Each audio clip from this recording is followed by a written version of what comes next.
Hi, my name is Andree Hurst with the Lafayette Historical Society Oral History Project, and I am joined today by Marty Brinckerhoff, who has lived in Lafayette for quite a while. Yeah, Why don't we start, Marty, with the spelling of your name, Marty, the way it sounds, with a Y, yeah, and then yeah, Brinckerhoff. yeah. Brinckerhoff. Great. And also, just when and where were you born? I was born in Oakland in 1950, August 17. Oh, your birthday's coming up. I know. And how long when did your family come to Lafayette?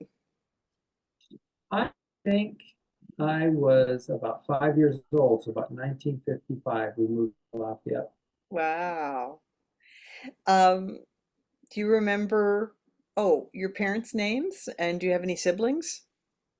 Yeah, my dad was Elmer Brinckerhoff, and my mom was Ann Brinckerhoff with an E. And I have three siblings. One of them's passed away, but my oldest is my sister Kathy, Jenny, and my um, brother is Bill Brinckerhoff, and my younger brother, who's passed away, was named Tom Brinckerhoff. Nice. So how many is that? I was, Three siblings. okay. Um, so it must have been fun for the three of you growing up in Lafayette. I can imagine. Yeah, it was a big change for us. We probably, I would guess, and from what I know, we moved from Oakland, where my dad was actually born and raised, and my mom was born and raised in Honolulu, Hawaii. Um, but I think we probably moved to get a little better schools, maybe a little bigger house. Sure. Do you remember the address of the house that you grew up in? I do. It was 47 Elrod Avenue in Oakland, Okay. just off of I Broadway. mean when you came to Lafayette. Oh, Lafayette. Okay, now I was answering the harder question. Um, uh, yes, I know that one too because it's where Buster Posey raised his children. But the address is 3985 North Paradale Drive in Lafayette. It's off of Upper Happy Valley Road. Upper Happy Valley. Okay. Yeah. Do you remember some of your favorite memories as a child running wild in the hills of Upper Happy Valley? Yeah, yeah. The things I remember was we had almost an acre. It was a flat acre on North Paradale Drive, and it was built where there was an orchard of pear trees, as was pretty common in that area, right along the creek there. And I remember that we would have somebody harvest the pears for us every year. And before they actually, pick them and put them, they would bring these big wooden boxes that the pears were to go in. And so me and my brothers, I don't think my sister was into it, but we would go grab all those boxes and we'd make like huge forts with them, which was probably unsafe because we weren't engineers. And that was a lot of fun. Yeah. And I also remember just kind of digging forts in the not the garden part. We had kind of a field there by the creek, and then we would, especially in the fall when the soil was wet, we would create little bombs or something with the grass, and we pull the grass out with some mud, and then we throw it at each other and run around there. And also in the field there, just growing up, we played baseball and football out there with our neighborhood friends. I And the imagine other you thing I had remember, you had poison ivy more than once. no, we had the lot. I'll call it the lot as part of our property tilled every year. So did you say poison oak or poison ivy? Poison oak. Yeah, Yeah. yeah. None of that action. Even in the creek, where our neighbor who didn't care for little children, his name was Mr. Martin, and that's his name too.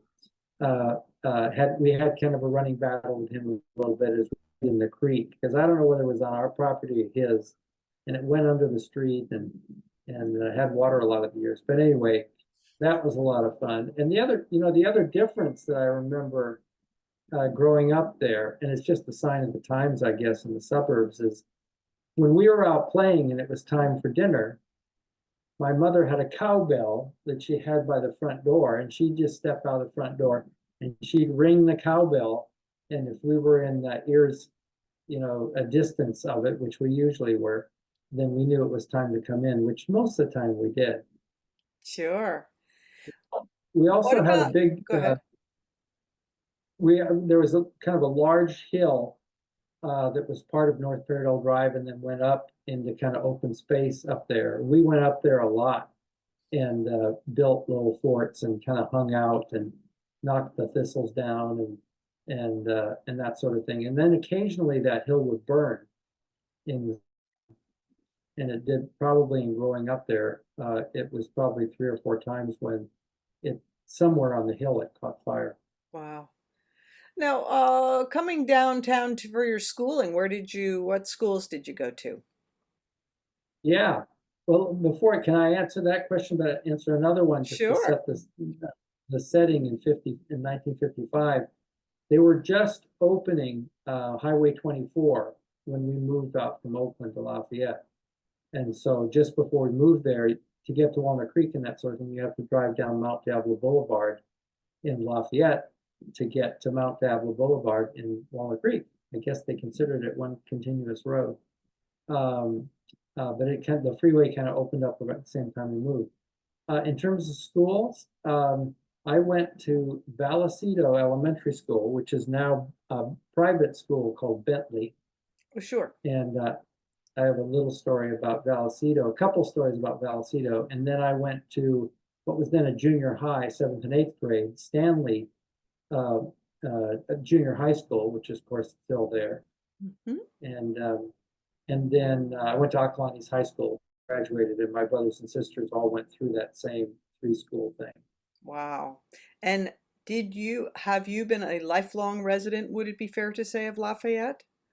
I mean, No, from five when on, did you ever move away?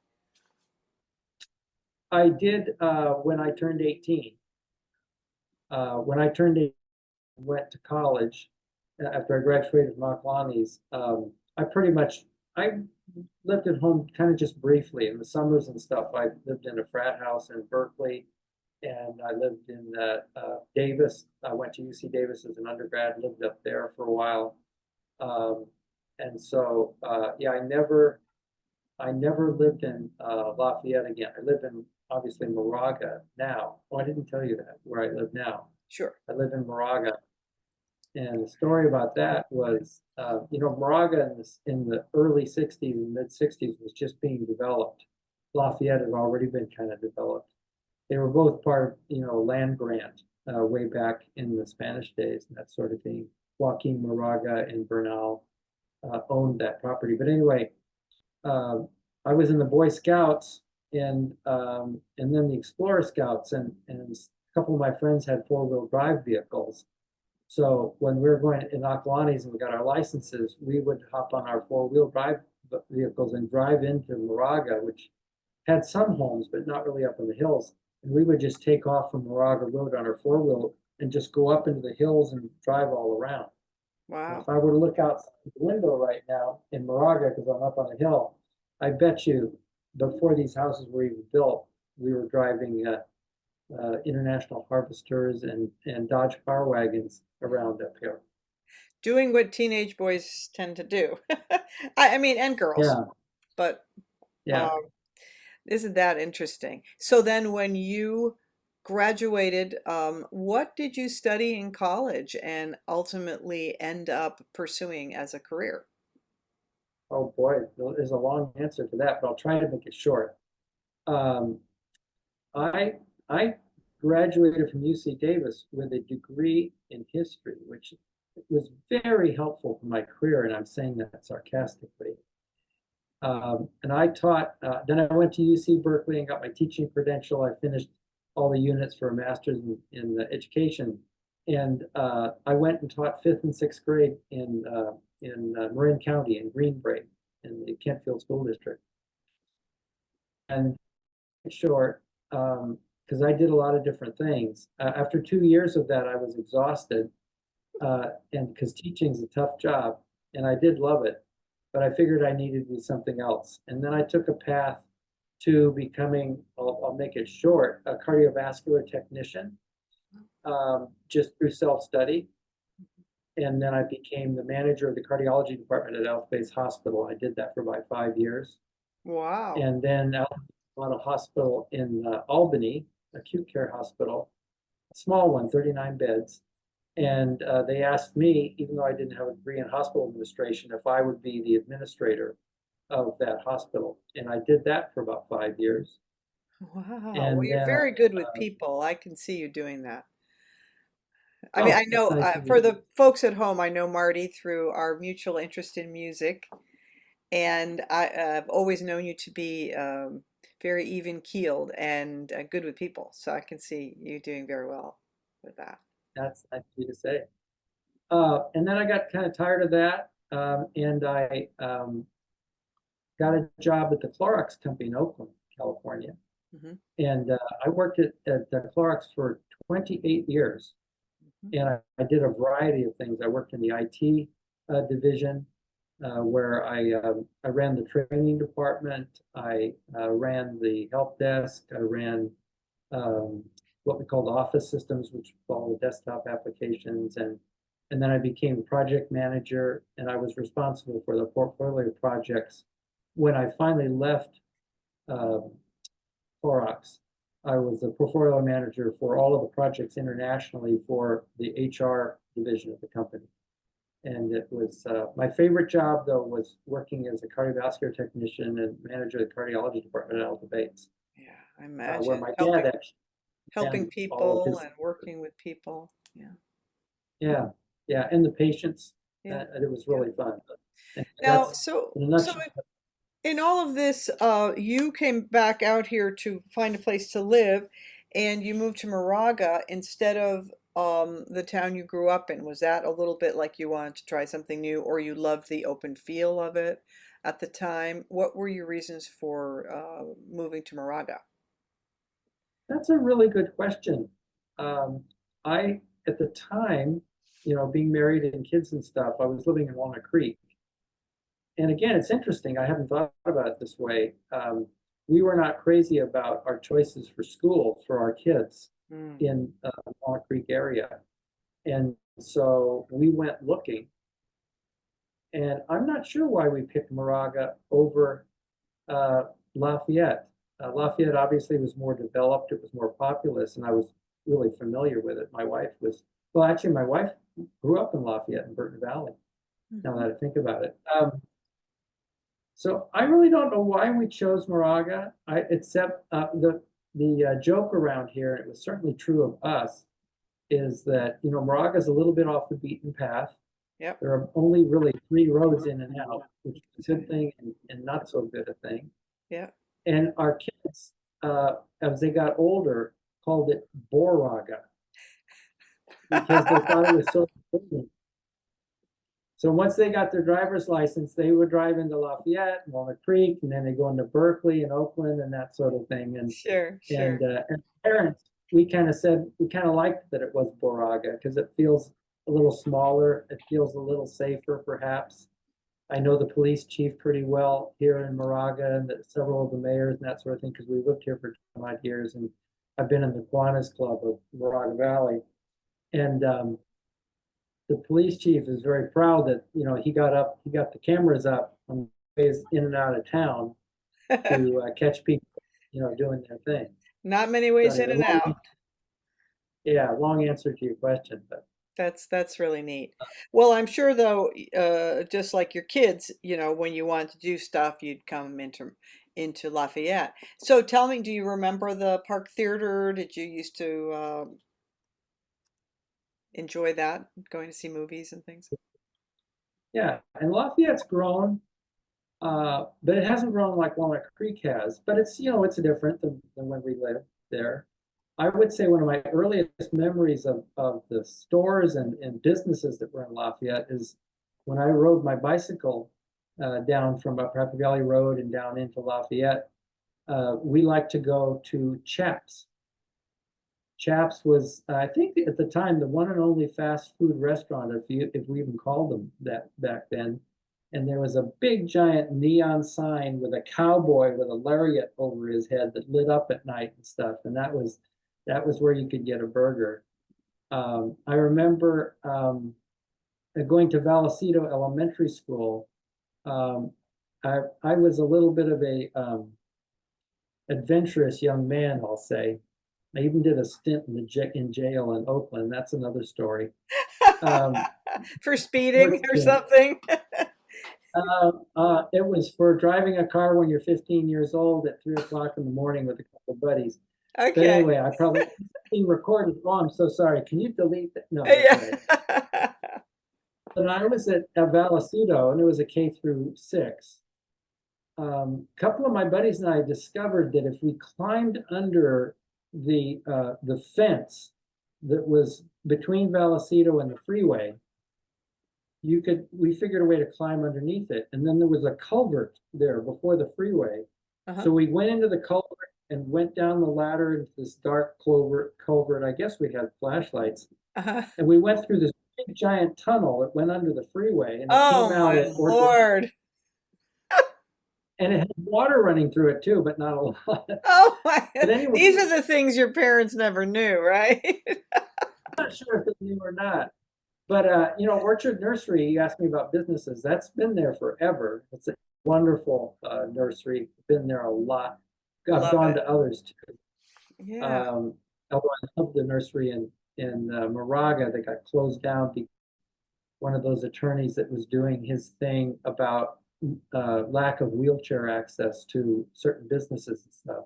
Mm. Um, Kenny, Kenny was the guy that ran that. Wonderful guy. Anyway, so we would crawl back and forth at like noon recess over to Orchard Nursery and back. We thought we were pretty brave and cool doing that, I apparently. would say, yeah. Other I businesses, guess you didn't have to worry too much about big gushes of water coming through, but still, you're little kids. It's dangerous. Yeah. yeah, we figured if it wasn't raining really hard, because I guess it was just water coming from the drains. Later on, we found where else that went, because it went down into Lafayette as well, and we rode our bikes inside there with lights on our bikes. That was kind of fun. That's pretty cool. Um, but businesses, and Andre, I mentioned this to you the other day. I remember when my parents thought that all of their kids needed an exposure to religion, Hmm. because my parents weren't particularly religious. Hmm. They sent us to Sunday school. And the Sunday school at the time, as I mentioned to you, was at the current Lafayette Town Hall Theater.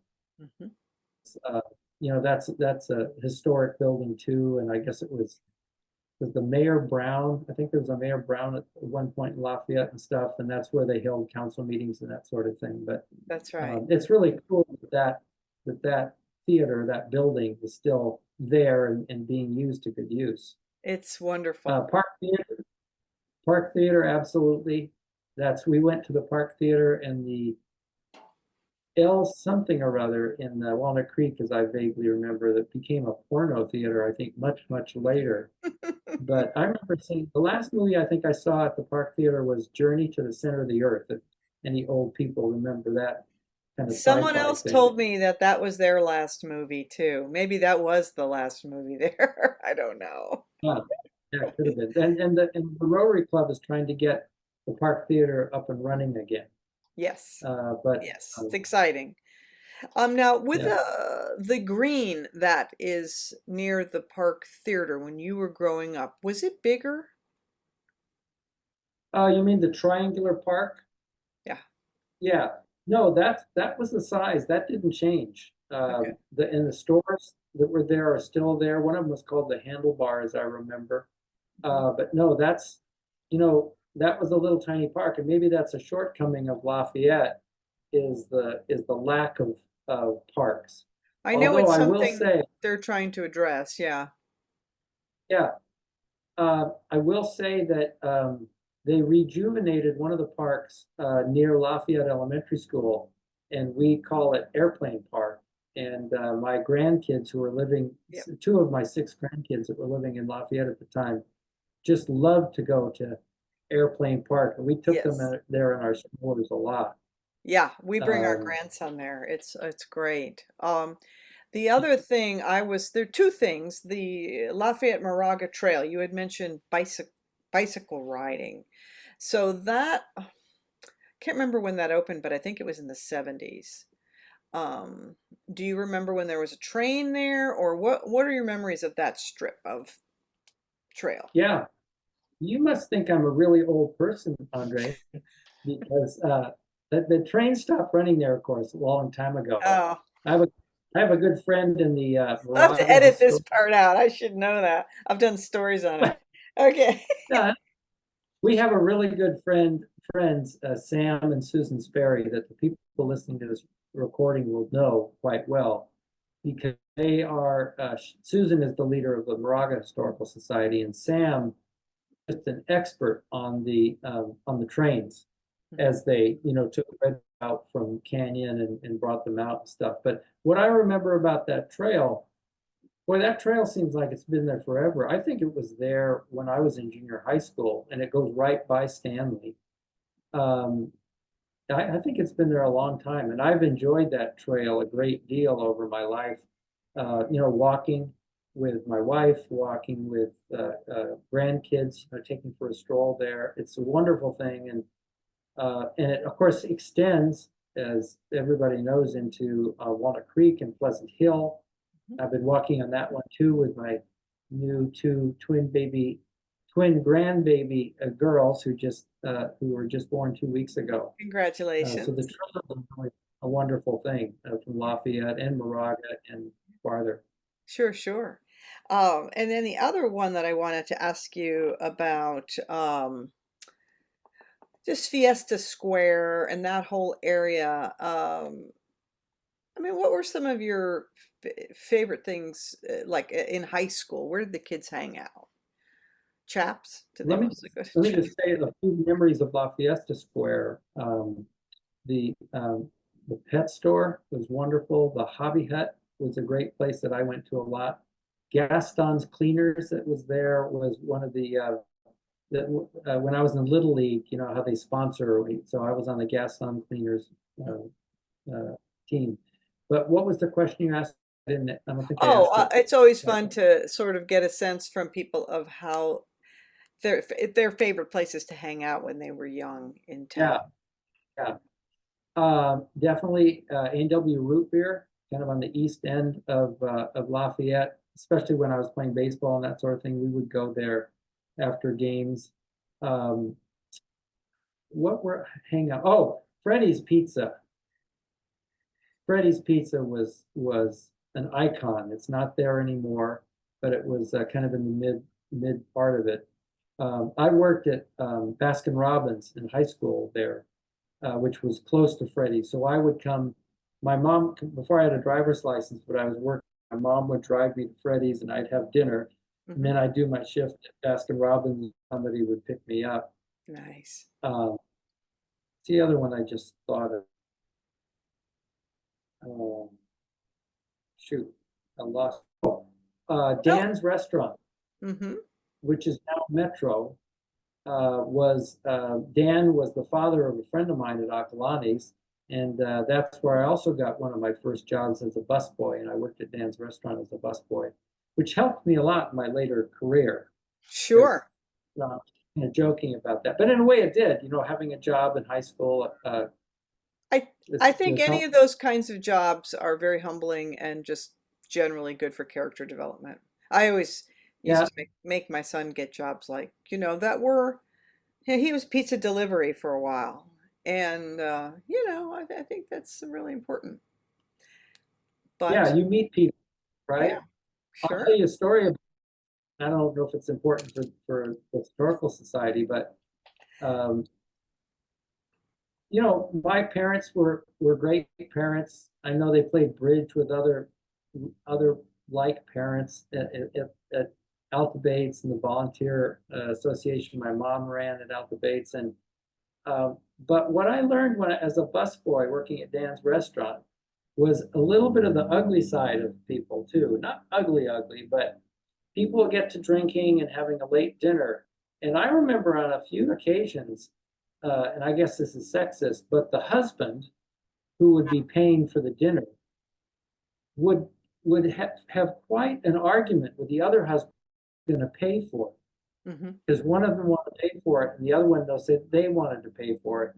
And I heard some kind of, and that would just really surprised me that Yeah. adults would get angry about something like that, and also that adults would overdrink. And I did some drinking in high school too, but anyway, that's another memory It's at Dan. interesting you mentioned that, and as an interviewer, I shouldn't go into any of my personal stories, but I will for a moment. I worked at IHOP when I was 16, 17, and Yeah, I had the late shift on the weekends, and there were a lot of drunk people who would come in, and it always surprised me because I wasn't used to seeing that and how, rude they can get, and, spilling syrup and doing all sorts of things, and just, right. yeah, but Right. anyhow. Well, I'll do a quick one.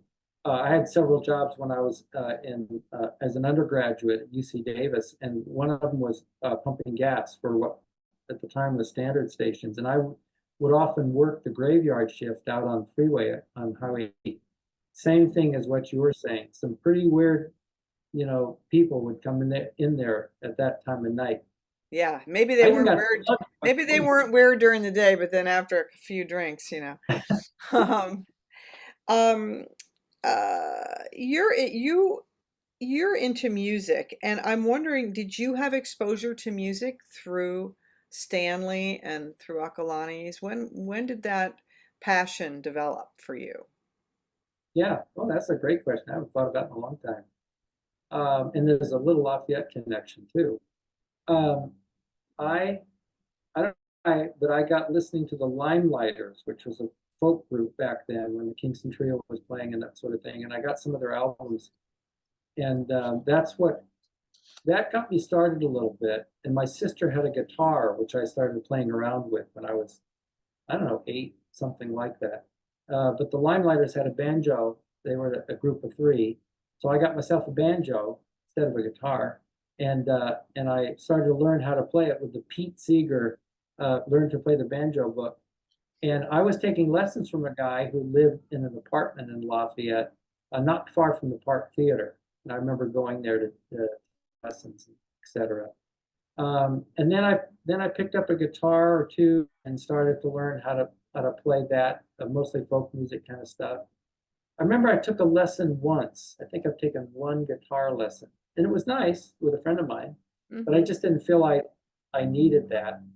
And so I did that. And when I got to Stanley, I guess I still had the banjos. And I guess the choir, I mean, the orchestra director said, uh, somebody told him that there was a banjo player, so he recruited me to play in their jazz band. Well, with the banjo, I didn't know what the heck I was doing, but I think he just liked the idea that there was a banjo in there and I could play the chords to the songs and do this. So that was like that. But I also enjoyed singing a lot. I have all my life. When I went to Akalani's, I was in, the beginning choir, and then sophomore year I was in the top choir, the a cappella choir, that wasn't hard to do, especially if you're a boy, because there weren't as many boys doing it. But I sang the a cappella choir and played in a couple of musicals while we were there. I was never the lead. I was the stand-in for a lead once, and the lead didn't get sick, so I didn't do that. We did South Pacific, and we did I can't remember the other one right now. And then when I went to Davis, I did the same thing. I joined the choir at UC Davis and sang a little bit there. In high school, a friend of mine said, let's create a rock and roll band. I said, okay, cool. And I could sing pretty well, so I was one of the 2 vocalists in a band of 5. The band was called the Radical 5. What a name! And I played electric bass and sang with Great, that. great. Well, it's fun Yeah, that it's come full circle for you with the Town Hall Theater, with your performance there recently as part of Front Porch Music's present series there, and which is it must have been fun for you to be on the stage and just be in that space with your history. yeah, yeah, yeah. It was fun. It was Yeah, fun. And I was a little bit nervous because I hadn't. I I guess I played for over 100 people. Because I played in the weddings of my kids. I played in my oldest kid's wedding, Julie at the Brazilian Room in Tilden. sure. We did Since You've Asked with an oboe player, and my younger daughter sang it. And then when my daughter came along, she said, "You're not playing at my," because then everybody after the thing, they're all wanting to play songs with you and sit in the corner. We're not going to do that, so we didn't. But then when my son, father of the twins, had his wedding in San Francisco, um, they asked her dad, his wife's to be's dad, and me to do a song. So we did that. But I So, guess I went Mark, through all that because I wasn't I should nervous doing either. I should ask you too the name of your children and their ages as well, and your Yeah, wife. yeah, Well, yeah. you don't have to tell me her age, just her name. Yes, yes, yes. So my oldest child is Julie, and she's now Julie Brenton, lives in Santa Cruz, has 2 kids and a husband. She is my daughter from my first marriage. And then with my wife Alice, um, we have 2 kids. Oh, by the way, Julie's a teacher down in Santa Cruz. And then the next is my daughter Susan, and she's a Susan Raymond now, and she's an OBGYN in Philadelphia. 2 kids. They're the ones that lived in Lafayette, right by the BART station, and then decided they didn't like the fires and the cost of housing, so they moved back east, closer to her husband's parents. Mhm. And then the baby, my youngest one, Dan, is married to his wife Carolyn, and he works for the Kinder's, not the restaurants, but the products that they sell, and supply chain. He's responsible for the supply chain for those things, and they're the ones that live in Pleasant Hill with the Oh, two very little. close with the twins, right? Yeah, that's really nice. And are they, so they're Brinkerhoffs? Those are the. I'll tell you a story about that, but I'll try to keep it short. They are Brinckerhoff because Carolyn, whose last name is Stewart, gladly took on a crazy name like Brinckerhoff as her last name because the other ones, Yeah. switched her husband's names, which is fine. And the line of Brinckerhoffs starts in 1637 in now, well, New York City. New Amsterdam at the time came over from the Netherlands. And I have a line of my lineage, about 10, 12 generations that were all Brinckerhoffs, okay? Including my son Daniel. Yes, Well, they just had twin baby girls, and they're saying 2 is enough. So the line of Brinckerhoffs over the last, how many centuries is that? that's right. I don't Yeah. know, Four? centuries, Almost 16, four? 17, 18. Yeah, something like that. Yeah, Lincoln would say that. Yes. Um, it's come to an end, which is fine. Same thing Assuming the happened to girls, my father. He was this similar, but yeah, that's a little sad, isn't it? Unless the girls want to take your name, oh, one of the no, I want girls. to say that it's not sad for me. You Well, the know, blood goes on. yeah, but it goes on wherever. Yeah.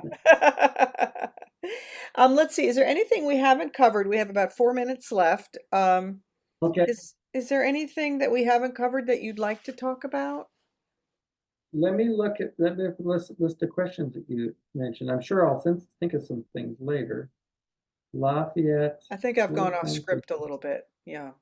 No, you haven't. No, you haven't.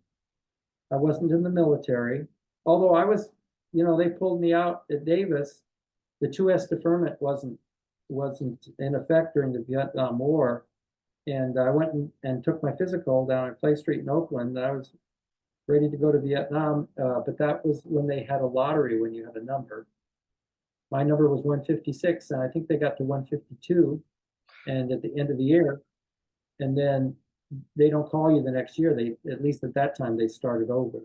Wow. And I'm You not saying must. I would have been glad to serve in the military, but I Right. certainly would have done it. Well, Um, that wasn't the so- most popular war. no, that was a tough one, and we Uh, still haven't learned about that kind of a war, unfortunately. yeah. Nickname war. I think I covered all those things. Yeah. Well, thank you so much for hopping on today and sharing your memories of growing up in Lafayette. I think a lot of Yeah, people will be interested to hear your story, and um, I think my favorite part of your story is that going under the Route 24 through the tunnel. I can just imagine that to get over to Orchard Nursery as kids. I always wanted to do things myself, and I'm not great at anything particularly. Maybe I'm being, uh, but my wife now says at age almost 74, I'll be 74 next month. She says I need to act my age, and I have trouble doing that because I just like to do stuff. I think it keeps you young.